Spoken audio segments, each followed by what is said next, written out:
તો યુદ્ધની શરૂઆત થઈ ગઈ છે અને છેલ્લા 10 કલાકથી સવારે 9 વાગ્યાથી લઈને અત્યાર સુધી અને માની લો કે આવનારા 2 થી 3 દિવસ તો મિનિમમ એ રિપોર્ટ્સ પ્રમાણે આપણે કહી શકીએ કે આ યુદ્ધ રહી શકે છે અને ત્યાર પછી રાજદ્વારી કોઈ નિર્ણય આવશે કે કેમ તે આવનારા સમયમાં ખ્યાલ આવશે પણ યુએસની જે તાકાત છે અને એ જ તાકાતના દમ પર આ યુદ્ધ કરવામાં આવ્યું છે, આ હુમલા કરવામાં આવ્યા છે તેની સૌથી પહેલા વાત કરીએ આપણે આ વોલ પર અમેરિકાની શું તાકાત છે, એર ડિફેન્સ સિસ્ટમ કેટલી મજબૂત છે, કેવા કેવા પ્રકારની તેની પાસે હથિયારો છે, બેલિસ્ટિક છે અને એર ડિફેન્સ છે તેની વાત કરીએ. સૌથી પહેલા જુઓ જ્યાં F-35 ની વાત કરીએ સૌથી વિનાશક ફાઇટર જેટ છે F-35, F-22 આ એ ફાઇટર જેટ છે જે આકાશ અને જમીન બંને તરફ હુમલો કરી શકે છે.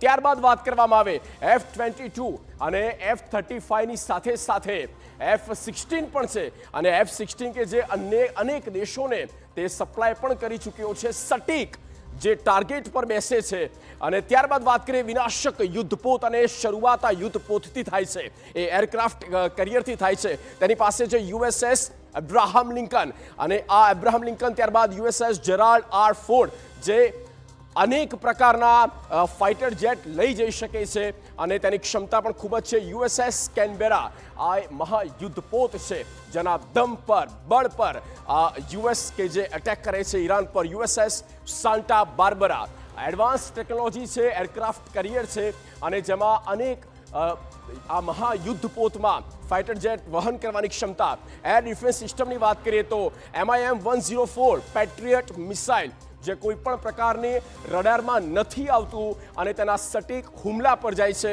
ત્યારબાદ વાત કરીએ થર્ડ ડિફેન્સ સિસ્ટમ. આ થર્ડ ડિફેન્સ સિસ્ટમ ઘણા દેશ પણ માંગી રહ્યા છે. નાસામ્સ એર ડિફેન્સ સિસ્ટમ આ પણ અમેરિકા પાસે છે, સૌથી આધુનિકમાંની એક છે નાસામ્સ એવેન્જર એર ડિફેન્સ સિસ્ટમ. આ એ સિસ્ટમ છે જેનાથી તે કોઈ પણ પ્રકારના હુમલા થાય છે, ડ્રોન થાય છે તો તેને પણ ડિસ્ટ્રોય કરવાની તેનામાં ક્ષમતા. આગળ વાત કરીએ તો અમેરિકાની બેલિસ્ટિક મિસાઇલ અને મિનિટમેન 3 જેમાં હજારો કિલોમીટર દૂરથી પ્રહાર કરી શકવાની ક્ષમતા છે આ બેલિસ્ટિક મિસાઇલ.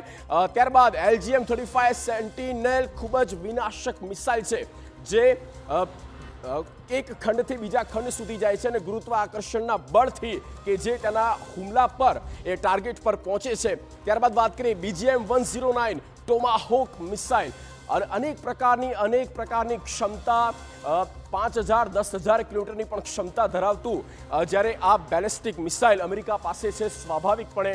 અને આ જ એ હુમલા બોલાવવા પાછળના મહત્વપૂર્ણ તેના અલગ અલગ પિલર રહ્યા છે અને એ જ તેના દમ પર, તેના દમખમ પર અમેરિકાએ આ મહાયુદ્ધપોતની સાથે એરક્રાફ્ટ કરિયરની સાથે અનેક પ્રકારની મિસાઇલો ફેંકી છે, એક બાદ એક ધડાધડ જે હુમલા બોલાવવામાં આવ્યા છે અને તેના જ કારણે ઈરાનની રાજધાની તહેરાન ધણધણી ઉઠી છે. અને